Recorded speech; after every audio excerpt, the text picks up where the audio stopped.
ঢাকা সফররত মার্কিন প্রতিনিধি দলের ৬ সদস্যের সঙ্গে বৈঠক করছেন পররাষ্ট্র উপদেষ্টা তৌহিদ হোসেন। এরপর যমুনায় প্রধান উপদেষ্টা ডক্টর মোহাম্মদ ইউনূসের সঙ্গে সাক্ষাৎ করবেন তারা। এই মুহূর্তে রাষ্ট্রীয় অতিথি ভবন পদ্মায় আছেন রিপোর্টার তাজওয়ার মাহমুদ। সরাসরি যাচ্ছি তার কাছে।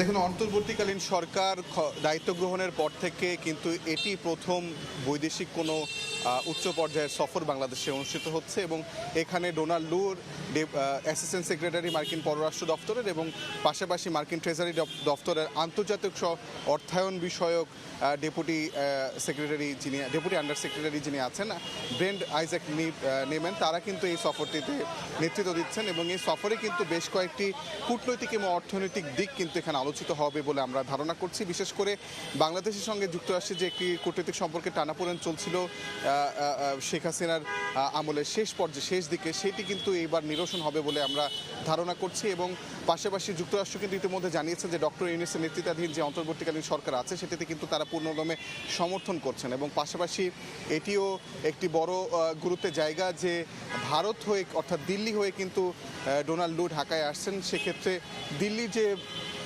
বাংলাদেশকে বা ঢাকাকে দেখার একটি দৃষ্টিকোণ ছিল, সেখানে কোনো ধরনের পরিবর্তন আসছে কিনা সেটাও কিন্তু এখানে আলোচনা হতে পারে বা ডোনাল্ড লু সেই বিষয়টি আলোচনা করতে পারেন। এদিকে আরেকটি বিষয় হচ্ছে যে অর্থ মন্ত্রণালয়ের বৈদেশিক অর্থায়ন বিষয়ক যিনি ডেপুটি আন্ডার সেক্রেটারি আছেন ব্রেন্ড আইজ্যাক নেমেন, তিনি কিন্তু অর্থ উপদেষ্টার সঙ্গে সাক্ষাৎ করবেন এবং পাশাপাশি কিন্তু বাংলাদেশের যে বৈদেশিক একটি অর্থাৎ অর্থনৈতিক যে চাপের মধ্যে আছে সেটিকে কিভাবে নিরসন করা যায় সেই বিষয়ে হয়তো আলোচনা হবে।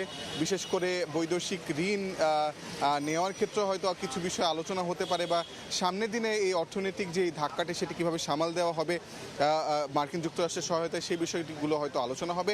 পাশাপাশি একটি বড় উদ্বেগের জায়গা হচ্ছে যে গত 16 বছরে বিদেশে প্রায় $11 বিলিয়ন পাচার হয়েছে বাংলাদেশ থেকে। সেই অর্থগুলোর অনেকাংশই কিন্তু আসলে যুক্তরাষ্ট্রে রক্ষিত রেখেছে আওয়ামী লীগ সহ সেই সময়কার যারা নেতৃস্থানীয় পর্যায়ে ব্যক্তিবর্গ ছিলেন। সেই অর্থ আসলে ফিরিয়ে আনার জন্য কিন্তু বাংলাদেশ এটি উদ্যোগ নেবে বা আলোচনা হবে বলে আমরা ধারণা করছি। তো রাষ্ট্রীয় অতিথি ভবন পদ্মায় এখন পররাষ্ট্র উপদেষ্টার সঙ্গে মার্কিন প্রতিনিধি দলের 6 সদস্য সাক্ষাৎ করছেন। এরপরে হয়তো আমরা আরও বিস্তারিত জানতে পারবো যে কী বিষয়ে আলোচনা হলো। তো এই ছিল আমার কাছে সর্বশেষ। রাষ্ট্রীয় অতিথি ভবন পদ্মার সামনে থেকে সরাসরি যুক্ত ছিলেন রিপোর্টার তাজওয়ার মাহমুদ।